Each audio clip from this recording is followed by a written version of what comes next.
വർഷം തോറും നീ ഇടുന്നൊരു അധ്വാനമുണ്ട്. ആ അധ്വാനത്തിനൊടുക്കം നീ ആ ഫലം കാണണം. നീ കൊടുക്കുന്ന അധ്വാനം അവസാനം പോവുകയാണ്. എന്ന് വെച്ച് കഴിഞ്ഞാൽ നിൻ്റെ ഡെസ്റ്റിനി, ഒരു ആസ്പിറൻറ്റിനെ സംബന്ധിച്ച് അവൻ്റെ ഡെസ്റ്റിനി എന്താ? ജോലി. ആ ജോലിയിലേക്ക് എത്തണം.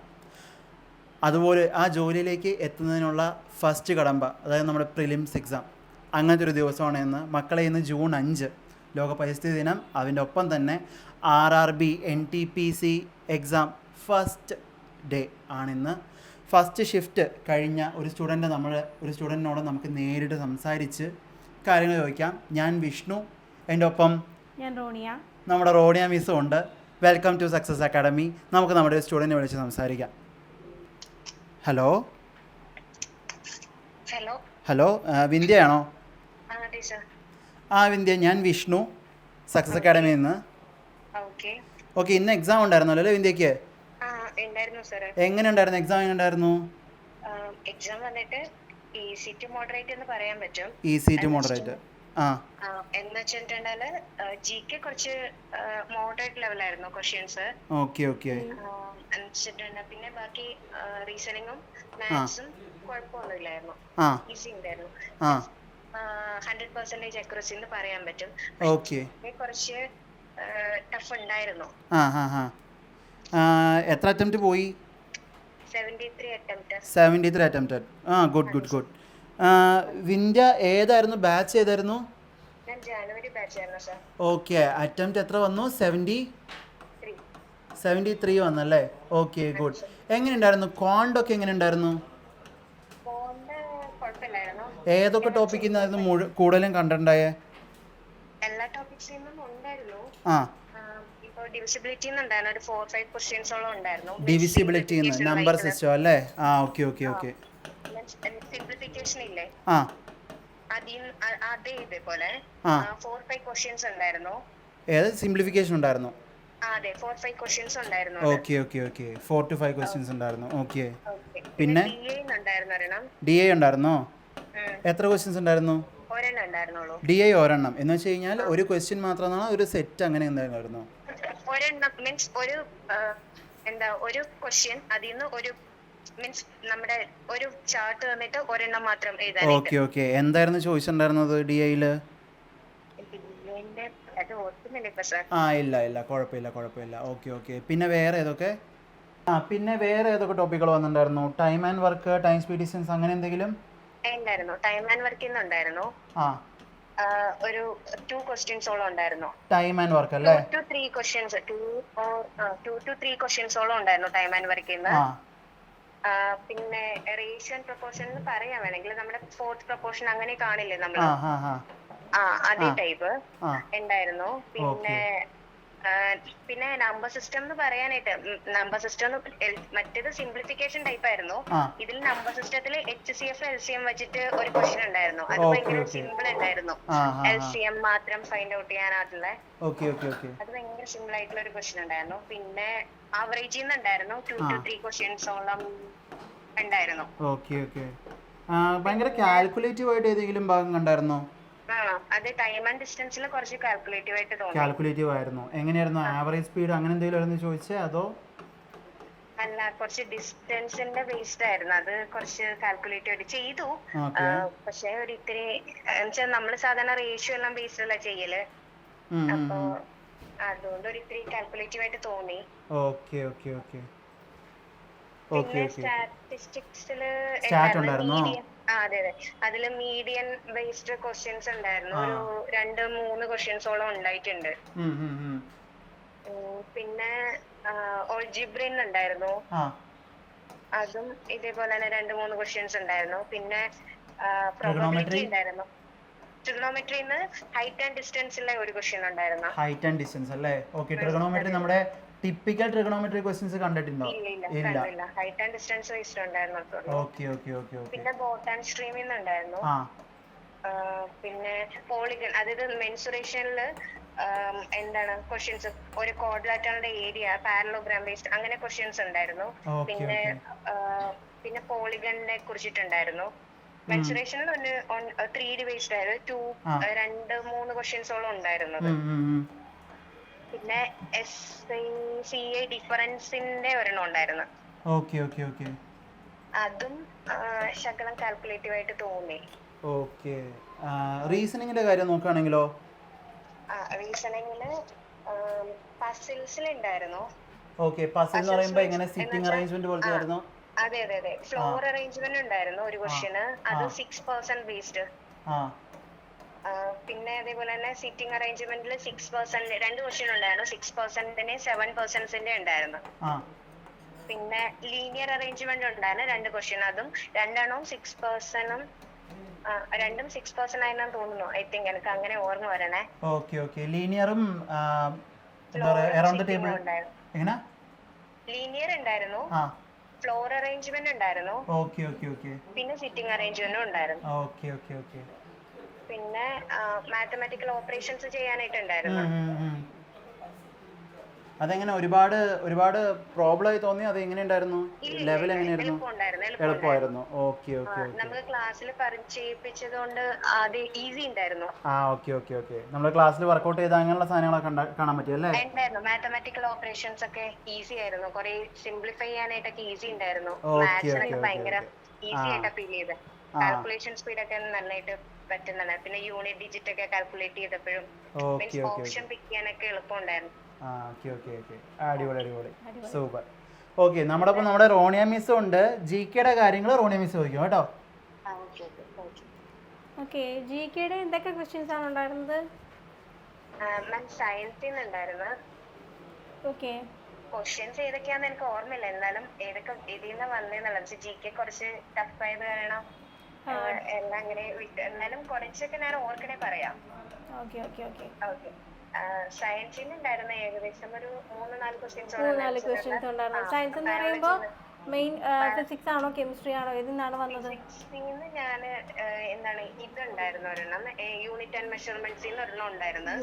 പിന്നെ പ്ലാന്റ് കിങ്ഡം ബയോളജി ബേസ്ഡ് ഒരെണ്ണം ഉണ്ടായിരുന്നു. ബയോളജി ബേസ്ഡ് അല്ലേ? കെമിക്കൽ റിയാക്ഷന്റെ കെമിസ്ട്രിന്നും ഉണ്ടായിരുന്നു. കെമിക്കൽ റിയാക്ഷൻ അല്ലേ? Okay okay. കെമിസ്ട്രിന്ന് പിന്നെ വന്നത് പൊളിറ്റിക്സ്, ഹിസ്റ്ററി. പൊളിറ്റിക്സിൽ നിന്നുണ്ടായിരുന്നു ക്വസ്റ്റ്യൻസ്. അത് റിറ്റ് ബേസ്ഡ് അല്ല, റിറ്റ്സ് അല്ല, എന്താണ് റിറ്റ്സ് ആണോ? അല്ലല്ല, article based. Sorry, article based ആയിരുന്നു. Okay okay. ഏത് ആർട്ടിക്കിൾ ആണ്? അങ്ങനത്തെ ക്വസ്റ്റ്യൻസ് അല്ലേ? 72 ആയിരുന്നു ഒരെണ്ണം. പിന്നെ ഒന്ന് 123, അതായത് നമ്മുടെ പ്രസിഡന്റിനെ ബേസ് ചെയ്തിട്ടും പിന്നെ അതേപോലെ ഓർഡിനൻസിനെ ബേസ് ചെയ്തിട്ടും. Okay okay okay okay. And ഹിസ്റ്ററിന്ന് എന്താ വന്നത്? വന്നിട്ടുണ്ടായിരുന്നു. മുഗൾ പീരീഡിനെ കൊണ്ടുണ്ടായിരുന്നു. പിന്നെ അതേപോലെ തന്നെ ഗുപ്താസിന്റെ പീരീഡിലെ കുറിച്ചുണ്ടായിരുന്നു. പിന്നെ മൂവ്മെന്റ്സിനെ കുറിച്ചിട്ടുണ്ടായിരുന്നു. പിന്നെ അതേപോലെ തന്നെ ഇതുണ്ടല്ലോ, എന്താ ടെമ്പിൾസ്, സൗത്ത് ഇന്ത്യൻ, അതിനെ റിലേറ്റ് ചെയ്തിട്ടുണ്ടായിരുന്നു. ടെമ്പിൾസ് അല്ലേ? സ്റ്റാറ്റിക് GK നമ്മൾ പഠിച്ചത് അല്ലേ? Okay okay. ടെമ്പിൾസ് അല്ലേ? അതെ അതെ. പിന്നെ കറണ്ട് അഫയേഴ്സ് ഉണ്ടായിരുന്നു. കറണ്ട് അഫയേഴ്സ് ഉണ്ടായിരുന്നു അല്ലേ? എത്ര ക്വസ്റ്റ്യൻസ് ഉണ്ടായിരുന്നു? ഒരു 6 to 7 ക്വസ്റ്റ്യൻസോളം ഉണ്ടായിരുന്നു. അത് 2025 ഏപ്രിലിൽ ഉണ്ടായിരുന്നു ക്വസ്റ്റ്യൻ. ഓക്കെ. 2025 ഏപ്രിൽ അല്ലേ? പിന്നെ 2022 2024 ഉണ്ടായിരുന്നു. ഓക്കെ. എക്കണോമിക്സ് എന്തെങ്കിലും ക്വസ്റ്റ്യൻസ് ഉണ്ടായിരുന്നോ? എക്കണോമിക്സ് എനിക്ക് ഓർമ്മയില്ല. It's okay. പിന്നെ റിവർ സിസ്റ്റം ഉണ്ടായിരുന്നു. റിവർ സിസ്റ്റത്തിനെ കുറിച്ചിട്ടുണ്ട്. അതൊക്കെ ചെയ്യാൻ പറ്റിയിട്ടുണ്ട്. റിവർ സിസ്റ്റത്തിനെ കുറിച്ച് 2 ക്വസ്റ്റ്യൻസോളം ഉണ്ടായിരുന്നു. GK പൊതുവെ ടഫായിട്ട് തോന്നിയോ? ഒരു മോഡറേറ്റ് ലെവലായിട്ട് തോന്നിയിട്ടുണ്ട്. അതെ അതെ. കറണ്ട് അഫയേഴ്സിലൊക്കെ വന്നപ്പോ കുറച്ച് സ്കിപ്പ് ചെയ്തിട്ടുണ്ട്. Okay okay. Very good. പിന്നെ ഇൻഡെക്സ് ബേസ്ഡ് ഉണ്ടായിരുന്നു. അത് ആണോ? അതെ അതെ. പിന്നെ യോജന. ഓക്കെ. സ്പോർട്സിനെ കുറിച്ചിട്ടുണ്ടായിരുന്നു. സ്പോർട്സ്. ഓക്കെ. സ്പോർട്സിനെ കുറിച്ച് എന്താണ് ഓർക്കുന്നുണ്ടോ? ക്വസ്റ്റ്യൻസ് എങ്ങനത്തെയാണ് വന്നതെന്ന്? അതായത് വേൾഡ് കപ്പ് അങ്ങനെ റിലേറ്റഡ് വല്ലതും ആണോ? അല്ലല്ല, അങ്ങനെ അല്ലായിരുന്നു.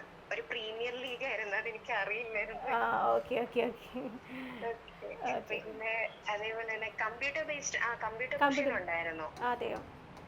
അതെ. അതിലെന്തോരം ക്വസ്റ്റ്യൻസ് ഉണ്ടായിരുന്നു? ഓക്കെ. 3-4 അല്ലേ? പക്ഷേ വലിയ സീൻ ഇല്ലായിരുന്നു.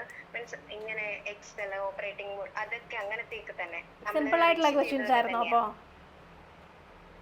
എന്താണ് സിമ്പിൾ ആയിട്ടുള്ള ക്വസ്റ്റ്യൻസ് ആയിരുന്നു? കമ്പ്യൂട്ടർ ബേസ്ഡ് ക്വസ്റ്റ്യൻ ആയിരുന്നു. Okay okay. പിന്നെ ലാറ്റിറ്റ്യൂഡ്സ് ബേസ്ഡ് ജോഗ്രഫി ക്വസ്റ്റ്യൻ ഉണ്ടായിരുന്നു. ജോഗ്രഫി ഉണ്ടായിരുന്നു അല്ലേ? ഉണ്ടായിരുന്നു. ലാറ്റിറ്റ്യൂഡ്സ്, കോസ്റ്റൽ ലൈൻസ്, അങ്ങനത്തെ ക്വസ്റ്റ്യൻസ് ഉണ്ടായിരുന്നു. Okay okay okay latitudes okay okay okay, thank you Vindhya. Okay, thank you sir. Thank you. Okay, അപ്പോൾ വിന്ധ്യ പറഞ്ഞ പ്രകാരം എല്ലാ ടോപ്പിക്കും ആദ്യത്തെ ദിവസം തന്നെ അറാബി ടച്ച് ചെയ്ത് പോയിട്ടുണ്ട്. ഞാൻ എന്തായാലും മാത്സിൽ തുടങ്ങുകയാണ് മിസ്സേ. അതെ. ഓക്കെ, ഇവിടെ നമ്മൾ മാത്സ് നോക്കുമ്പോൾ മാത്സിനകത്ത് നമുക്ക് മെയിനായിട്ട് ഈ പറയുന്ന ഡിവിസിബിലിറ്റി ആണെങ്കിലും സിംപ്ലിഫിക്കേഷനൊക്കെ ഓക്കെ, സിംപ്ലിഫിക്കേഷനും ഡി ഐയും വളരെ ബേസിക് ആയിട്ടുള്ള കാര്യങ്ങൾ എന്ന് വെച്ച് കഴിഞ്ഞാൽ ഓക്കെ, ഞാൻ എന്തായാലും ക്വാണ്ടിൽ നമ്മളിങ്ങനെ നോക്കുമ്പോൾ നമുക്ക് മെയിനായിട്ട് എല്ലാ ഭാഗങ്ങളും എന്ന് വെച്ച് കഴിഞ്ഞാൽ ഡിവിസിബിലിറ്റി ആവട്ടെ സിംപ്ലിഫിക്കേഷനൊക്കെ നമുക്ക് ബേസിക് ആയിട്ട് നമുക്ക് പറയാമെന്ന് പറഞ്ഞ സാധനങ്ങൾ. അതായത് സിംപ്ലിഫിക്കേഷൻ ഡി ഐ ഒക്കെ അത്യാവശ്യം മാത്സുമായിട്ട് ആ ഒരു സംഭവം ഉള്ള ആൾക്കാരൊക്കെ ചെയ്യാൻ പറ്റുന്നതാണെന്ന് നമുക്ക് പറയാൻ പറ്റും. ഒപ്പം തന്നെ ഈ പറയുന്ന time and work, number system, average, ഇതൊക്കെ എല്ലാവരും ടച്ച് ചെയ്ത് പോകുന്ന പക്ഷേ പഠിച്ചു പോകുന്ന ടോപ്പിക്കുകളാണല്ലോ അല്ലേ. അതൊക്കെ എന്താ പറയുക, ഒരു കാരണവശാലും സ്കിപ്പ് ചെയ്യാൻ പറ്റാത്ത, മൊത്തത്തിൽ പറഞ്ഞു കഴിഞ്ഞാൽ എല്ലാ ടോപ്പിക്കുകളും ടച്ച് ചെയ്തിട്ടുണ്ട്. ഫസ്റ്റ് ഡേ ആണെന്നുള്ള ഒരു ഇത് ദയാദാക്ഷിണ്യൊന്നും അറബി കാണിച്ചിട്ടില്ല. മോഡറേറ്റ് ആണെന്ന് പറയുന്നുണ്ട്. അതുകൊണ്ട് തന്നെ നമുക്കിനി മുൻപോട്ട് പോകുമ്പോൾ എന്ത് സംഭവിക്കാമെന്ന് പറയാൻ പറ്റില്ല. ഇനി റീസണിങ്ങിൻ്റെ കാര്യം നോക്കുകയാണെങ്കിലും ആ പറയുന്ന പോലെ തന്നെ നമുക്കറിയാമല്ലോ എന്ന് പറഞ്ഞു കഴിഞ്ഞാൽ റീസണിങ് റെയിൽവേയുടെ റീസണിങ് നോക്കുമ്പോൾ എസ് എസ് സിയേക്കാളും കുറച്ചുകൂടെ മുൻപോട്ട് പറഞ്ഞാൽ എസ് എസ് സിയുടെ നമ്മൾ സിറ്റിംഗ് അറേഞ്ച്മെൻ്റ് നോക്കുമ്പോൾ ഇച്ചിരി കുറച്ചുകൂടി സിമ്പിളായിരിക്കുമല്ലോ. പക്ഷേ സിറ്റിംഗ് അറേഞ്ച്മെൻറ്റ് കുറച്ച് ബാങ്കിൻ്റെ സ്റ്റൈലും എസ് എസ് സിയുടെ സ്റ്റൈലും കൂടെ മിക്സ് ചെയ്തിട്ടുള്ള അങ്ങനത്തെ ഒരു സാധനം. അതുപോലെ തന്നെ ഫ്ലോർ അറേഞ്ച്മെൻറ്റ് ചോദിച്ചിട്ടുണ്ടെന്ന് പറഞ്ഞിട്ടുണ്ട്.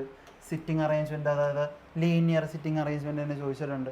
ഇങ്ങനെയുള്ള കുറച്ച് കാര്യങ്ങൾ സാധാരണ നമ്മൾ ടിപ്പിക്കലായിട്ട് നമ്മൾ കാണാറുള്ള ഒരു ടിപ്പിക്കൽ ആലടം പടം എന്നൊക്കെ പറയുന്ന പോലെ തന്നെ ടിപ്പിക്കൽ അറബി എക്സാം തന്നെയാണ് ഇന്ന് നടന്നുള്ളത്. ഫസ്റ്റ് ഡേ ഫസ്റ്റ് ഷിഫ്റ്റ് ഒരു കാര്യമില്ല.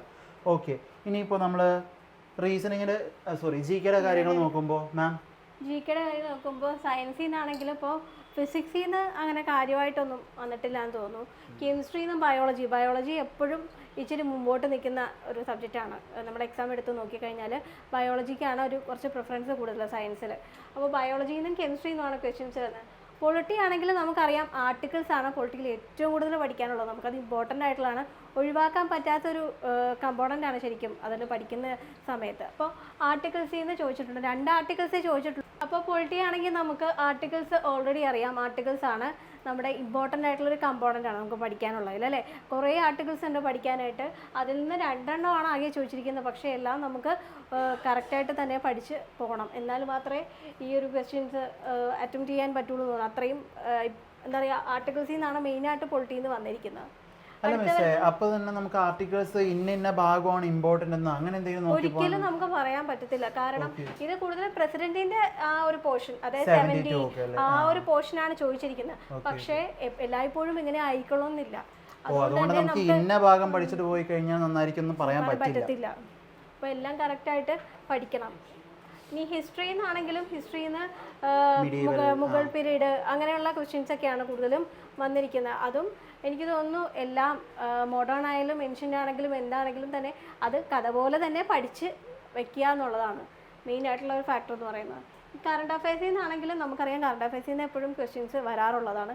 എപ്പോഴും അപ്ഡേഷൻസ് കീപ്പ് ചെയ്ത് വെക്കുക നമ്മൾ. കാരണം 2025 ഏപ്രിലിലാണ് ചോദിച്ചിരിക്കുന്നത് കൂടുതലെന്നാണ് പറഞ്ഞത്. അപ്പോൾ ഈ വർഷത്തെ ആണെങ്കിലും കഴിഞ്ഞ വർഷത്തെ ആണെങ്കിലും ഒന്നും കൂടെ റിവൈസ് ചെയ്ത് അപ്ഡേറ്റ് ചെയ്ത് വെക്കുന്നത് എപ്പോഴും നല്ലതായിരിക്കും. കറണ്ട് അഫയേഴ്സ് കുറച്ച് കൂടുതലാണെന്ന് തോന്നുന്നു. അതായത് നമുക്ക് 2025 ഉണ്ട്, 24 22 ഉണ്ട്. ശരിയാ, 22, 24, 25 മൂന്നിനും ചോദിച്ചിട്ടുണ്ട്. അപ്പൊ അതായത് ഒരുപാട് കാര്യങ്ങൾ ഇതിൽ ഉൾപ്പെടുത്തിയിട്ടുണ്ട്. അതെ, അപ്പോൾ അത്രയും കാര്യങ്ങളാണ് അതിൽ നിന്ന് ചോദിച്ചിരിക്കുന്നത്. എക്കണോമിക്സിൽ നിന്ന് ആ കുട്ടി കാര്യമായിട്ട് ഓർക്കുന്നില്ല എന്നാണ് പറഞ്ഞത്. എക്കണോമിക്സിൽ നിന്ന് എന്തൊക്കെ വന്നെന്നുള്ളത്. പിന്നെ റിവർ സിസ്റ്റം ചോദിച്ചിട്ടുണ്ട്. സ്പോർട്സിൻ്റെ സ്ട്രാറ്റജിക്കിൽ നിന്ന് ക്വസ്റ്റ്യൻസ് വന്നിട്ടുണ്ട്. അതായത് ടെമ്പിൾസ്, അതുപോലെ സ്പോർട്സ് ടെർമിനോളജിയിൽ നിന്നും ക്വസ്റ്റ്യൻസ് വന്നിട്ടുണ്ട്. അപ്പോൾ അതും ഇമ്പോർട്ടൻ്റ് ആണ്. അതുപോലെ തന്നെ കമ്പ്യൂട്ടർ ബേസ്ഡ് ആയിട്ടുള്ള ക്വസ്റ്റ്യൻസ് വളരെ ഈസിയുള്ള ക്വസ്റ്റ്യൻസ് ആണ് വന്നതെന്നാണ് പറഞ്ഞത്. എന്ന് വെച്ച് നമുക്കത് അവോയ്ഡ് ചെയ്യാനായിട്ട് ഈസിയാണെന്ന് പറഞ്ഞിട്ട് നമുക്കത് വിട്ടുകളയാനായിട്ട് സാധിക്കില്ല.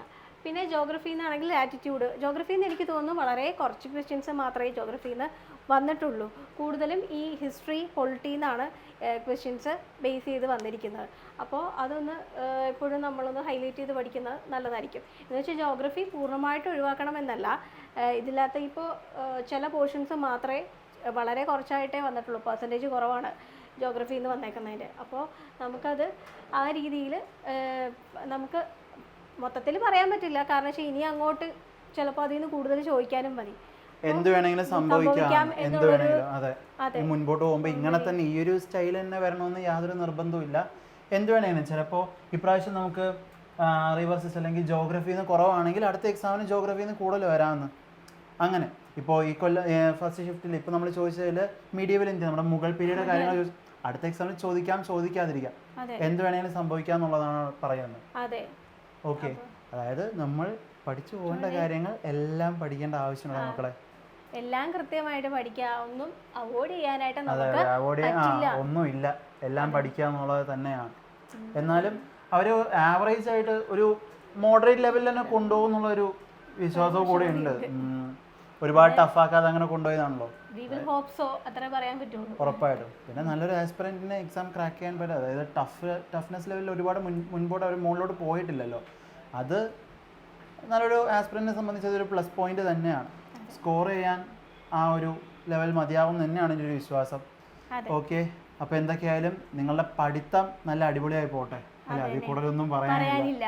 നന്നായിട്ട് പഠിക്കുക. ഓക്കെ, ഓൾ ദ ബെസ്റ്റ് മക്കളെ. Thank you.